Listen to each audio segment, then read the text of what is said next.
So the North Carolina Agricultural Commissioner, who is Steve Troxler, recently published a piece on why raw milk is bad. And, you know, from this, I actually think that he may be looking to make a move to try and make it illegal for parents to give their children raw milk in the state of North Carolina, because there is a loophole in the state of North Carolina. It's the pet milk loophole.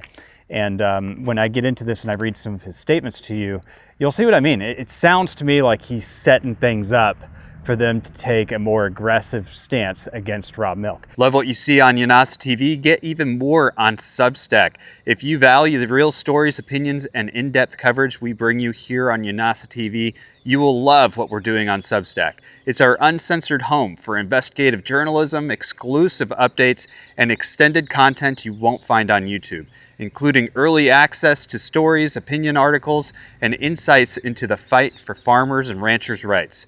Join us at Yanasa TV Substack, www.yanasa.tv, and be a part of a growing community committed to truth, transparency, and rural resilience. Stay informed, stay empowered, stay free. Subscription to Yanasa TV's Substack are free. However, paid subscribers get even more content, direct contact with us, and more community involvement in the chat section. Now, this is just coming from sources that have spoken to me. These are dairy farmers from across the state of North Carolina who, you know, claim to have more inside information into this. But Bill 609, as you know, is a bill that's still out there. If it passes, it would legalize the sale of raw milk in the state of North Carolina. North Carolina would not be the first state to legalize the sale of raw milk. It's only legal as pet milk in the state of North Carolina currently. But there is a bill 609 which would legalize the sale of raw milk in the state of North Carolina. And when that bill came out, there was some money to back it, about $300,000 to back spending of that bill to try and get it passed through the state of North Carolina. It was sponsored by dairy farmers who don't want to be tied down to the system anymore. They don't want to be held, basically, you know, like locked in a prison of having to go through the pasteurization companies to get it on the store shelves. They want to be able to do it on their own, direct to consumer, which is what every farmer wants to do, to cut out the middleman and be able to earn enough money to actually continue to do what you're doing, right? Because you don't make enough money with the middleman in there, and the middleman's pretty big in agriculture. They're very big, and there's very few of them. They just make a ton of money off of that $60 billion market or whatever it is. Anyway, according to this source, they put this bill out, they raised some funds for it, and immediately the big milk cartels, mafias, turned around and said, oh no, we can't have this happen in the state of North Carolina.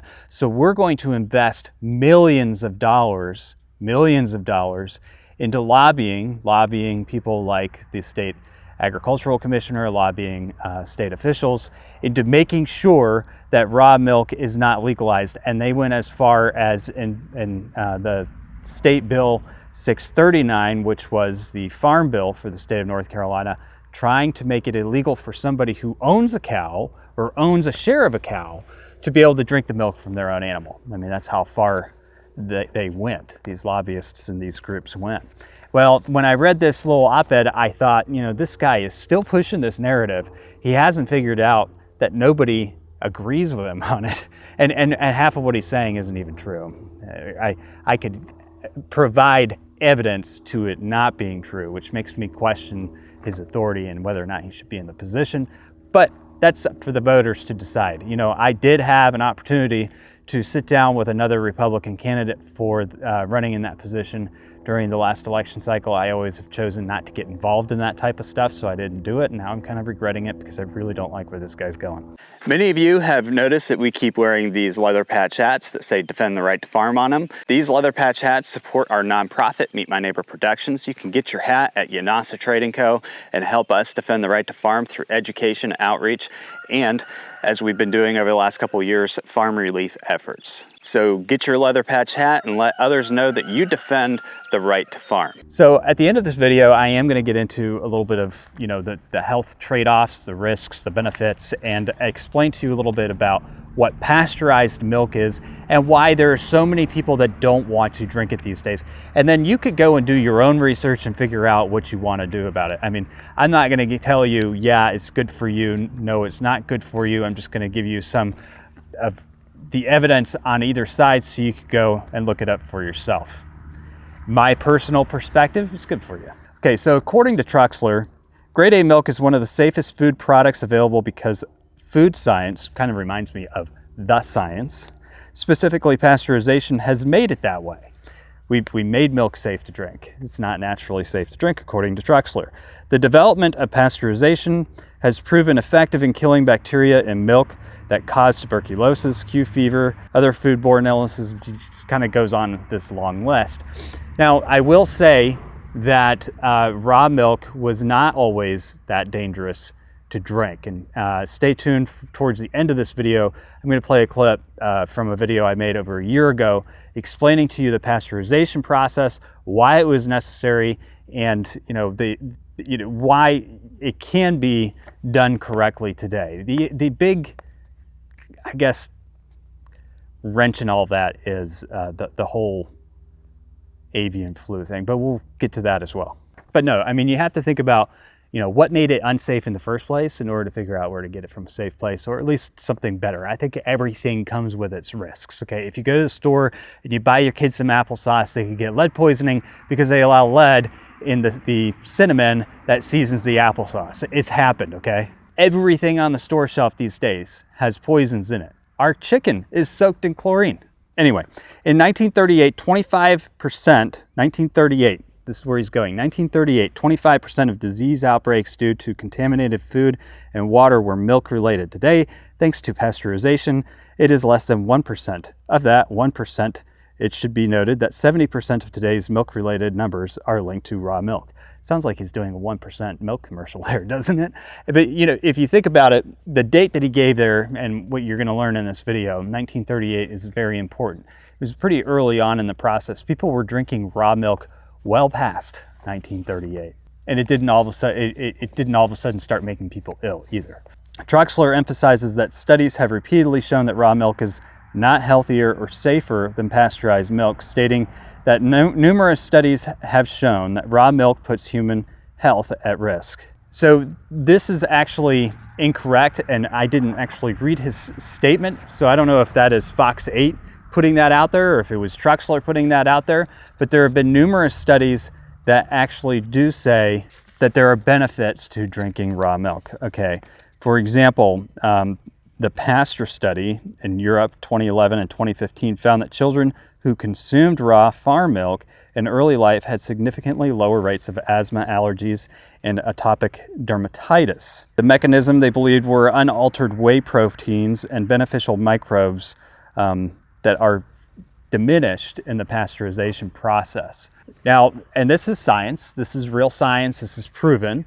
There's been numerous studies on this as well. It's actually just kind of, common sense as well. But raw milk does have higher nutrient retention.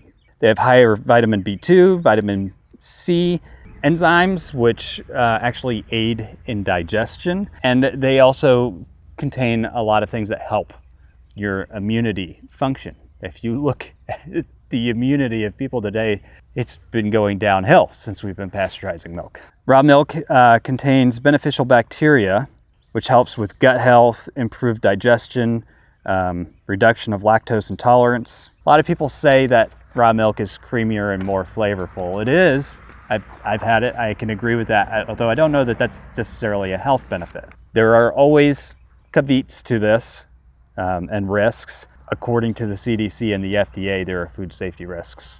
So something that you have to remember is that when you eat raw, there are going to be some risks. If you eat raw meat, there's risks with eating raw meat. If you take something off of a vine and eat it directly, I guess there are risks with that, especially with all the pesticides and stuff that they spray these days. You should wash it first, unless you know where it's come from.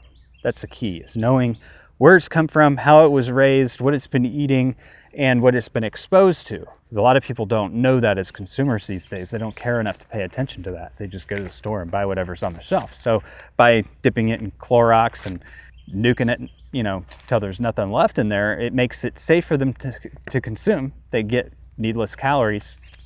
But when they say that there are no health benefits to it, there are benefits, but there are risks. It hasn't been nuked to oblivion, and so there's bacteria and things that could come through potentially on the milk, potentially viruses like avian flu. And that's where I think a lot of the concern lies, is that they're concerned about people getting avian flu. So he talks about the fact that there are no benefits, there's no studies behind it. Right there, he is wrong. If he gets that wrong, what else is he going to get wrong? He is not wrong in saying that the FDA and the CDC say that there are health risks with consuming it. But then he goes on to talk about the pet milk loophole. It is not so well kept secret that this loophole provides access to a completely untested and minimally regulated product that people are consuming and giving to their children, heaven forbid. With regulatory responsibility over food safety, grade A milk, and even safety of animal feed falling under the North Carolina Department of Agriculture and Consumer Services, I cannot turn a blind eye to what we know is going on with sales of raw milk, especially since children are involved. And I think anytime there are children are involved, we should take things a lot more seriously. I agree with him on that. But if you don't understand the health benefits, then you don't fully understand the risks and the trade-offs. And by taking that right away from the parents is wrong. Science says raw milk is not safe. Raw milk is 150 times more likely to cause an outbreak than pasteurized milk.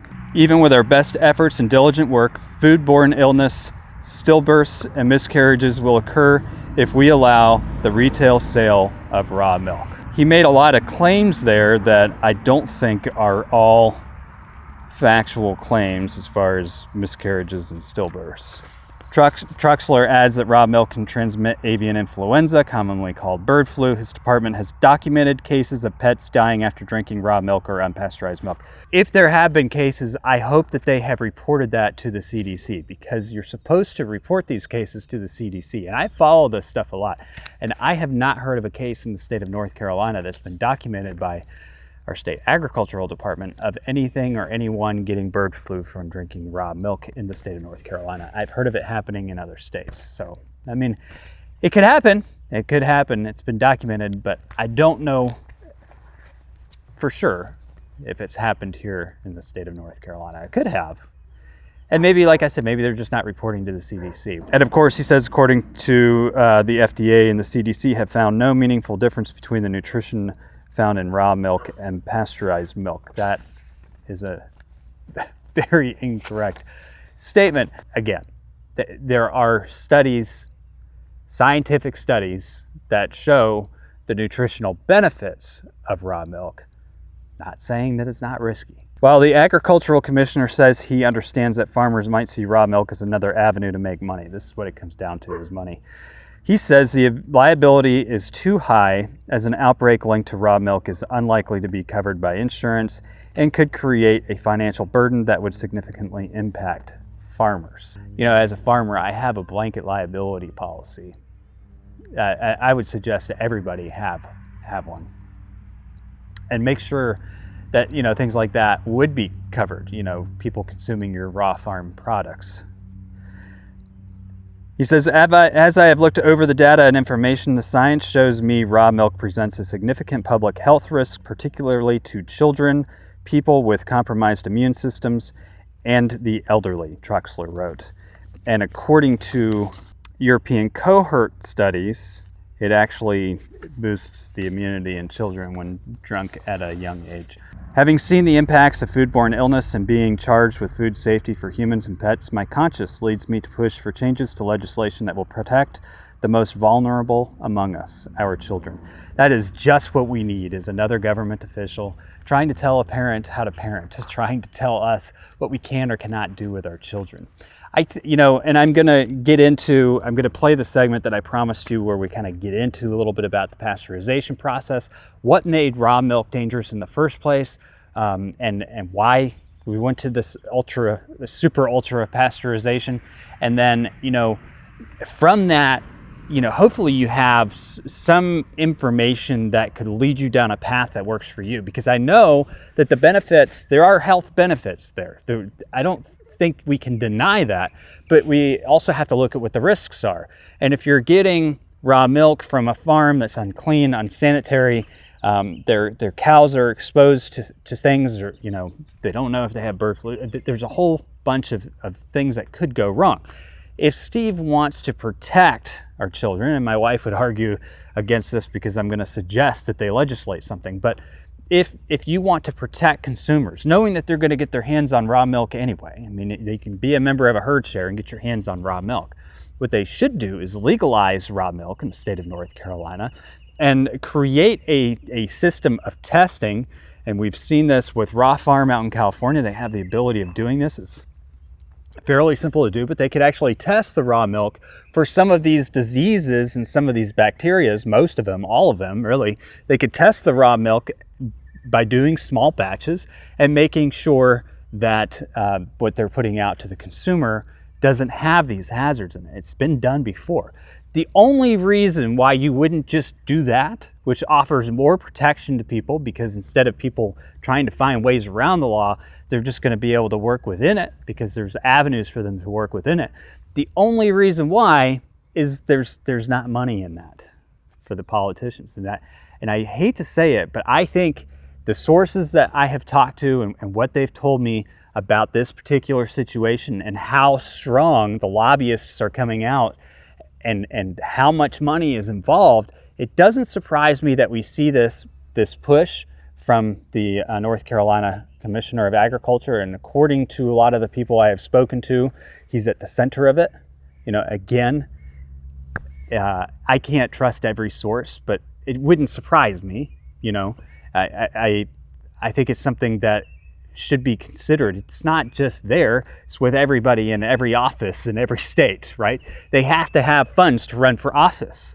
You could be a complete dummy and get into office as long as you have the funds. All you have to do to get the funds is pretty much do the bidding of somebody else, and you get funded. You can stay in office for life. I mean, that's how the game is played.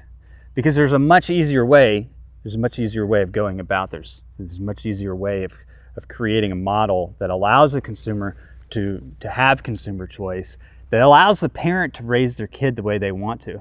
But I think that what he's going to do next is going to put a ban on parents or anybody giving raw milk to a youth, to a minor, kind of like giving alcohol to a minor.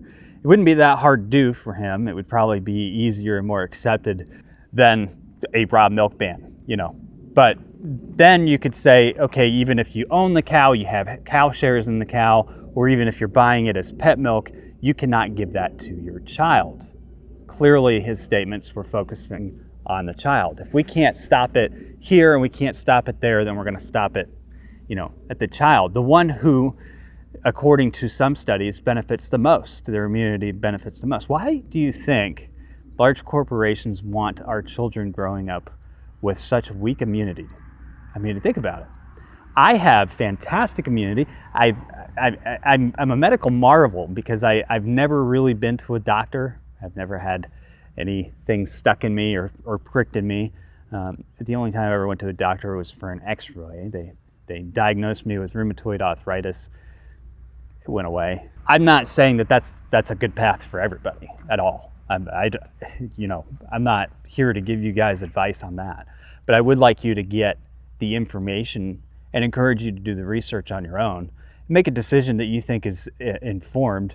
And I think that, this move is clearly manipulated because there are much better ways of protecting the public. If that's what your goal is to protect the public, there are much better ways of protecting the public than by looking for ways to make something make something illegal. I mean, I would think that the purpose of them would be to find ways of testing and creating safety than just simply saying no. I mean, that's what they did with milk in the first place, right? With the pasteurization, was they started pasteurizing the heck out of it. It's old technology now. Now we can actually test for the things, test the lots of milk, see if there's a problem with the lot, throw the lot out, recall it. Anyway, I'd like to know what you guys are thinking down below, and I'm going to play this segment from an older video because I do think it was good information. And like I said, I'm not here to give you advice one way or the other. I'm just here to open the door to conversation, and hopefully those of you who are learning about this and wondering about it offer you some insight that you can further research on your own. Don't take my word 100% for it. All right, guys, that's it for today's video. I hope you have a great week, and stay tuned for more on As a Man Thinketh on UNASA TV. Every day, more and more Americans are waking up to the fact that our society is simply unhealthy. We've been being fed poisons and being told to put poisons on our body by corporate America for years. A lot of the things that we've been told were bad for us, like animal fats, are actually good for our bodies. Your skin is the largest organ of your body, which is why on UNASA Trade & Co., we're pleased to offer you guys bison tallow lotions and creams. These bison tallow lotions and creams are amazing. They're not made by a big corporation. They're made by a homesteader just like you guys, our friends out of Canada, Dr. Nathaniel and Susan Ostashowski. We've visited numerous bison ranches and farms and parks across the entire continent of North America. And these are some really great people who have come up with some really great products, and you can buy them on UNASA Trade & Co. and support this program and support your health all at the same time. This is all about government regulation. How many times did you hear me say unregulated, or this is why we have government regulations? To protect you, right? To protect you as the consumer. We have to protect you, and we're doing the best by you. Ignore the extra lead in the applesauce. So I wanted to talk to you guys a little bit about raw milk, because that seems to be at the heart of this case. And I think that raw milk helps put some perspective on how government regulations and the push of government regulations in making food cheaper and more available to consumers has actually, while that is not a bad concept, has had a very negative impact on our food supply, okay? So we have to put a lot of these things into perspective, because there are rules and regulations that are great and they protect consumers. And like I said, if you're going to the grocery store, you know, let that stuff be inspected. But there's a difference between that and having the independent right to make the decision to say, hey, I want to go buy from, you know, my neighbor Farmer Joe, and I trust him. I like his practices. I like the way he treats his animals. I know where the food is coming from, and I know that there's no preservatives in it. I can get it straight from him. It may not last as long. It may not have the shelf life. You know how much shelf life milk in the grocery store actually has versus raw milk? And I'm gonna explain to you why. But the fact that that stuff lasts forever isn't good for you. Have you ever put a loaf of bread on your countertop and seen how long it lasts? It's still fresh after a couple weeks. Try making some sourdough and see how long that lasts on your countertop. Real raw food that's good for you, has stuff in it, stuff that's good for your gut, stuff that is living, bacteria, things like that. We were actually discussing this. We had some boys and we were teaching them how to cook. And one of the things that we were teaching them are foodborne illnesses and what temperature you should cook your meat to. And, you know, I personally like to eat my steaks pretty raw. And he made the remark, well, that's, you know, he's like, I do too, but you have to realize, like, our guts have built up to it. We've been trained, our bodies have been trained by very sterile food for so long that it is actually hard for us to consume those other foods, and they actually are better for you. When you eat, if you can handle it, if your body has adjusted to it, when you eat some of that stuff, it helps regulate your system naturally. You are a part of nature, right? And so your ability to adapt to nature is been essentially hindered by our overprocessing and over-sterilization of food, and then over putting in preservatives. So we're not just talking about, you know, the preservatives, the add-ins. We're talking about the over-sterilization, the over-processing, the whole 9 yards, okay? There was once a time when most of the milk consumed was raw milk, and it came from cows that were out grazing in pastures like ours. And there wasn't a whole lot of problem with that milk, right? It was pretty normal to have a milkman come by and bring you raw milk in glass jugs that came from pasture-raised animals. This raw milk contains proteins and nutrients that are actually very good for your body, very good for your gut. There's always going to be some risks, though, right? When you eat raw, I mean, there's risks to eating the chemicals that are in the preservatives of food today.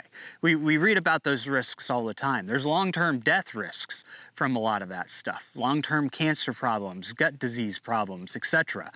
But those risks are okay by the regulating agencies. The short-term risks, or the back then you had some moderate risks from raw milk of some bacterial infections, you know, getting some loosey stools every now and then. There were risks, but they were relatively moderate because it was a very natural environment of raising the cow, milking the cow, and bringing that raw milk to the table. There wasn't a whole lot in between there. So what they started doing with milk was they started pasteurizing it. And what that meant was that the old-fashioned way of pasteurizing it is they'd bring it up to 150 degrees Fahrenheit. That temperature is enough to destroy most of the enzymes in the milk. Most of the enzymes that were destroyed in pasteurization would actually protect against pathogens. They would attach to vitamins and make them more easily absorbable to your body. I mean, your body was designed to absorb this stuff naturally.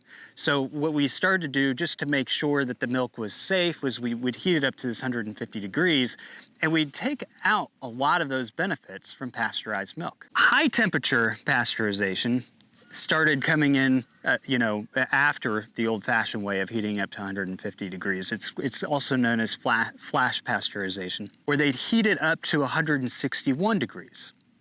Now, at 161 degrees, you actually kill all of the enzymes that are in the milk, and you denature some of the proteins in the milk. So now the milk has become a very low nutritional value at 161 degrees. For those of you who like to drink hot milk, think about it that way. If you heat it up over 150, and this is raw milk, I mean, the milk you buy in the grocery store is not even high temperature pasteurized. I'm going to get to what you're drinking in the grocery store in a second. But traditionally, you had pasteurized at 150 degrees, and you had high temperature or flash pasteurized at 161.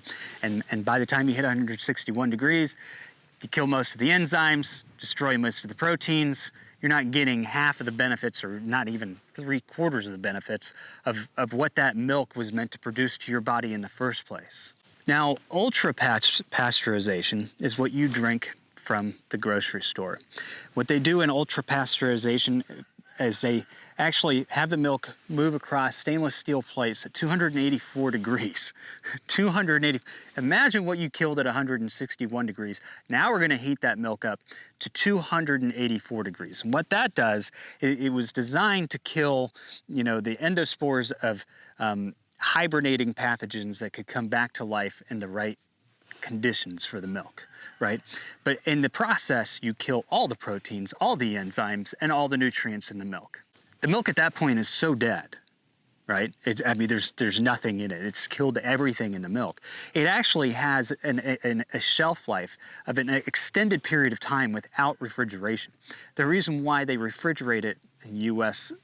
Stores is because when they started ultra-pasteurization in Europe, and they brought the concept to America, Americans were kind of weirded out by the fact that they were drinking milk that wasn't refrigerated on a shelf. So they refrigerated it. It lasts maybe a little longer refrigerated, but for grocery stores, this was a great product because they could stock it, they could put it on the shelves, and it would last for a very, very long time, whereas raw milk wouldn't really last that long. As it turns out, there was a study conducted in 2019 on rats. They study everything on rats. They're doing an HPI testing of you know, the advanced function of the virus on rats right now, actually in the state of Georgia, which is kind of a really bad idea if you ask me. Georgia's going to be the next epicenter of something. They also want to put in a monkey facility with 30,000 monkeys, test monkeys, in the state of Georgia. The state of Georgia is going to become one of those massive lab situations. And it always happens. They also get hit by hurricanes, so this is just not a good idea. Not a good idea at all, but for whatever reason, the science gizmos want to do this, and they want to put it in Georgia, and you're testing, you know, an advanced function of a virus, bird flu, HPI, which if it breaks out into a mammal like monkeys and rats, and they were able to make that happen, would have a 50% fatality rate on humans. HPI has a 50% fatality rate on humans. I don't know if you guys heard anything about that, but that's scary. Anyway, there was this 2019 study that found that processing milk causes the formation of protein oxidation products, which impair spatial learning and memory loss in rats. So as it turns out, that overprocessed milk really isn't that good for you, is it? So how did we come this far? You know, were there problems with milk? Yes, there actually were problems with milk. And maybe it's understanding where those problems come from that can help us understand what has to be regulated and what doesn't, what might be a little bit of an overreach of the government. Is raw milk in and of itself that dangerous? This is a conversation my wife and I have had a lot because we like the health benefits of good raw milk, but we also want to be careful where it's coming from. We also recognize that it's unregulated. So in the summer of 1983, an outbreak of listeriosis occurred in Massachusetts. 49 people became sick, and 14 of those, 19%, died. Listeria is the bad actor among pathogens. Most pathogens make people sick but don't kill them. Listeria, on the other hand, often kills, especially the very young, the elderly, and the immune compromised. Listeria most commonly occurs in deli meats, seafood, raw vegetables, soft cheeses, and poultry. But the 1983 outbreak was different. It came from pasteurized milk. Imagine that. Pasteurized milk is what caused this outbreak. Now, there's always been a moderate chance of getting it in any of those foods, including raw milk. But now it was happening in pasteurized milk. So you have to understand what happened throughout the history of milk production to understand how it ended up getting into pasteurized milk. Pasteurized milk, which was being hit at 150 to 161 degrees if it was high pasteurized milk. About a year after that, a huge outbreak of Salmonella typhimurium occurred in Illinois, a second wave in 1985. The pathogen was found resistant to most common forms of antibiotics. 2 surveys determined the number of persons who were actually affected yielded estimates of 168,791 and 197,581 persons, making this the largest outbreak of salmonellosis ever identified in the United States. At least 5 people died out of the 170 to 100 or 200,000. The outbreak affected people in 6 states: Illinois, Wisconsin, Minnesota, Michigan, Iowa, and Indiana. Health officials concluded that the milk was contaminated after pasteurization, which persisted in the plant despite the efforts to eradicate it. So this is where they went to ultra-pasteurized, because what they found was that it managed to exist in sleeper cells until they were able to regenerate in the perfect conditions of the milk storage. So clearly the 1980s had a lot going on, which is why we've moved from pasteurized, high pasteurized to ultra-pasteurized milk. But there's a bigger history to all of this that I think you need to understand as a consumer who's choosing where their products come from. Mass consolidation in the agricultural industry really kind of started picking up in the 1930s with pigs, and in the 1950s with chickens. And you see this today. You have these factory farms with these animals in very tight quarters. Diseases and things have a stronger environment to thrive inside those bins. They have to keep those environments very sterile. There's a lot of effort that goes into that to keep things down, one of them being antibiotics. There's a famous quote by Earl Butz in the 1970s, who was the agricultural secretary, who basically said, "Get big or get out." And maybe what he meant was get indoors or get out. By the mid-1980s, so we're backtracking back up to all these outbreaks in pasteurized milk, this concept of getting big and getting inside started really taking on in the dairy industry. The U.S. Department of Agriculture was actually advising dairy farmers to keep their cows inside and grain-fed. So now, how do you maintain the health of animals that are living in confinement? It would be like, if I put my cows out on a pasture and I had too many cows out there, what they'd start doing is they'd start overeating the ground, and then they would most likely start getting worms. Whereas if I have wide open pastures with lots of things for them to eat on, they don't have to eat over the top of each other constantly, the chances of them getting worms, or the chances of them correcting worms, the chances of them getting worms are much smaller. The chances of them being able to correct it on their own with the nutrition that they're able to get out on the field is much higher. So when you put animals into confinement or in a tighter space, even in an open field, when you have too many animals in a field, you get more diseases, you get more things like worms, you get more pathogens. If you put them into confinement indoors, now you have even a greater risk. So how do you mitigate against that risk? How do you stop these animals from contracting pathogens and other things that could cause problems with our milk products, problems with our meat products? There's a simple answer to all this: antibiotics and vaccines. And what's interesting is you started seeing this trend in the mid-1980s, right? And suddenly you have pathogens that are able to withstand antibiotics, because nature is a constant evolution, right? And so what happens is these pathogens become stronger against the antibiotics. So you suddenly start having antibiotic-resistant pathogens.